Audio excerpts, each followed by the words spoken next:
Hey, if you've been looking for games that just let you breathe, slow down, and actually enjoy yourself, you're in the right place.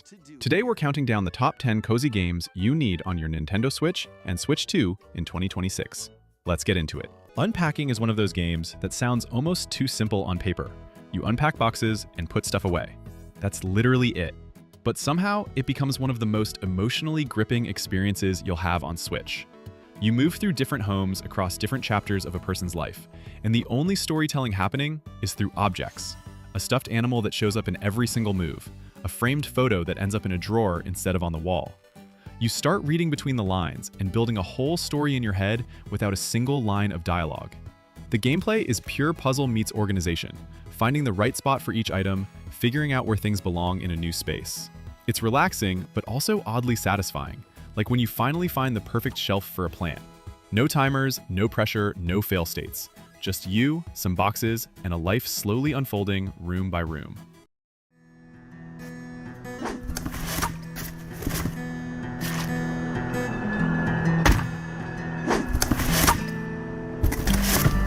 Animal Crossing New Horizons drops you on a deserted island and basically says, here's some tools, go figure it out.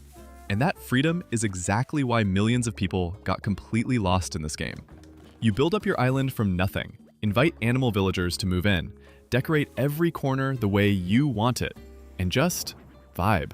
There's fishing, bug catching, fossil digging, furniture collecting, gardening, and none of it is urgent. The game runs on real time, so seasons change, events happen on actual holidays, and your island looks different in the morning than at night. There's no big villain, no world-ending threat. Just daily life on an island with animal neighbors who remember your name and comment when you haven't visited in a while. That actually stings a little. The crafting system is simple, the progression feels natural, and the design is so clean and colorful, it's genuinely relaxing to just walk around.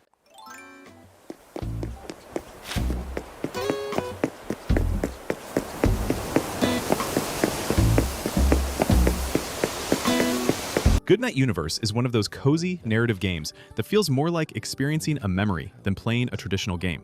You step into the role of Isaac, a 6-month-old baby with subtle psychic abilities, exploring the world from a limited but deeply immersive perspective.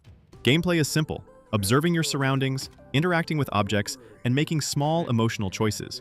But what makes it stand out is how you interact, using gaze, blinking, or expressions instead of standard controls. Your telekinetic powers add light interaction, but the focus stays on the story. It's a quiet, intimate journey centered on family, connection, and understanding people without words. The pacing is slow and intentional, letting each moment breathe. It's not about challenge or complexity, but about atmosphere and emotion, making it a perfect short experience for players who enjoy story-driven games with a strong human core.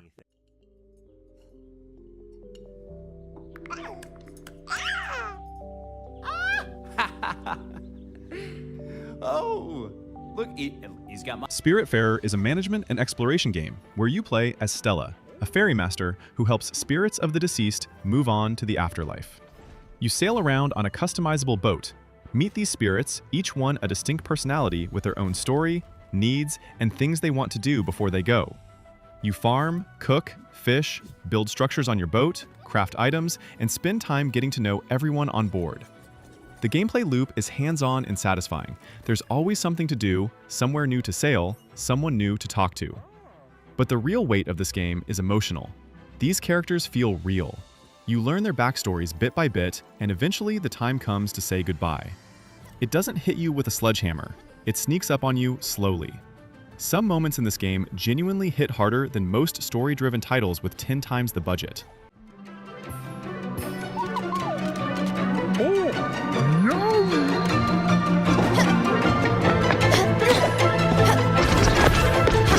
Snufkin Melody of Moominvalley is a really lovely experience.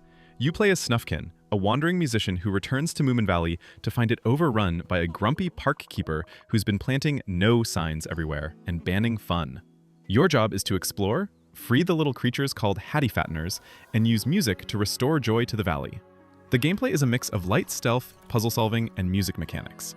You write melodies that interact with the world in different ways, calling creatures, opening paths, solving puzzles. It's creative and gentle, never punishing. The art style is gorgeous, pulled straight from the original Tove Jansson illustrations, and the atmosphere is just incredibly peaceful. Walking through the valley with the ambient soundtrack playing feels like flipping through a beautifully illustrated book. The story is short, maybe 5 to 6 hours, but it's paced perfectly.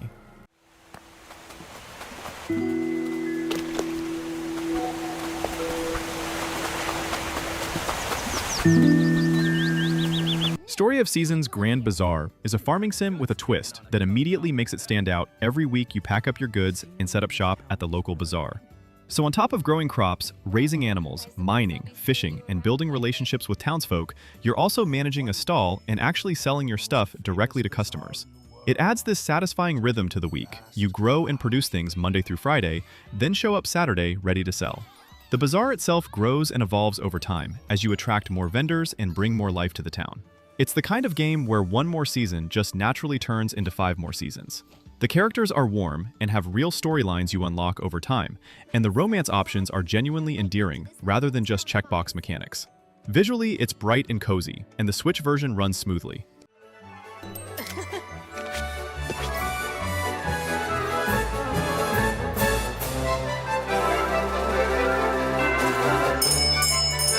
You probably already know about Stardew Valley, but if you haven't actually played it, stop sleeping on it. You inherit a rundown farm from your grandfather, leave your soul-crushing office job, and start over in a small town called Pelican Town. You farm, mine, fish, forage, build friendships with the townspeople, maybe fall in love, maybe restore the community center, and you do all of it at your own pace. The gameplay is deceptively deep. The farming loop is simple to start, but expands into something really involved over time.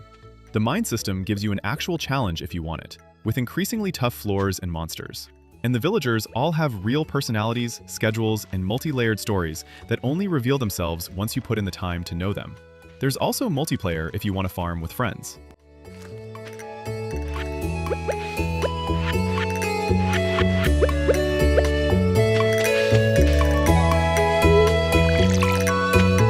A short hike is exactly what it sounds like. You're a little bird named Claire visiting a park island, and your goal is to hike to the top of the mountain. That's the whole game. And somehow, it's one of the most purely joyful gaming experiences available on Switch. The island is small, but dense with little moments. Side conversations, hidden collectibles, NPCs doing their own thing on the trails, minigames tucked into corners. You collect golden feathers that let you climb higher and glide longer. And the movement feels genuinely great. Gliding off a cliff in this game is just fun.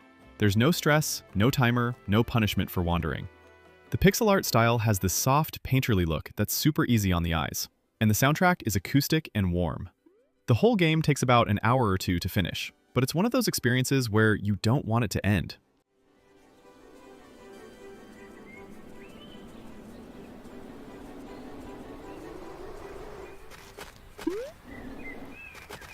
Dragon Quest VII Reimagined is a cozy, slow-burn JRPG that focuses on exploration, storytelling, and steady progression, rather than fast-paced action. You travel across a fragmented world by collecting tablet pieces that unlock lost islands in the past, where each one tells its own self-contained story. Gameplay follows a classic loop of exploring towns, talking to characters, and engaging in turn-based battles, now improved with faster pacing and smoother mechanics. The vocation system adds depth, letting you switch classes, learn abilities, and customize your party over time. What really stands out is the structure. Each island feels like a small adventure, creating a relaxed rhythm that's perfect for handheld play. The tone stays warm and grounded, focusing on personal stories and character moments. It all began with a spark of curiosity. Guided by a mysterious tablet, a group of young heroes embark on a journey to reclaim. Pokémon Pokopia is one of those cozy games that completely reimagines what a Pokémon experience can be. Instead of focusing on battles, it shifts everything toward building, exploration, and creativity. You play as a Ditto, living in a quiet, abandoned world, gradually restoring it by crafting, shaping the land, and creating habitats that attract different Pokémon. The gameplay loop is simple but addictive, constantly giving you small goals like improving your town or unlocking new abilities through Pokémon. What makes it stand out is how everything connects. Your builds directly impact which Pokémon appear and how the world evolves. The pacing is slow and relaxing, with no pressure, making it perfect for long sessions or quick check-ins.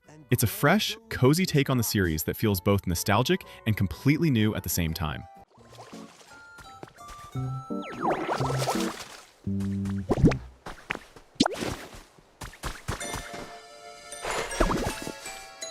And that's the list. 10 games, 0 stress, all vibes. Whether you grab one or all of them, your Switch library is about to get a whole lot cozier. Drop your favorite cozy game in the comments. I'd love to know what you're playing. Like, subscribe, and I'll catch you in the next one.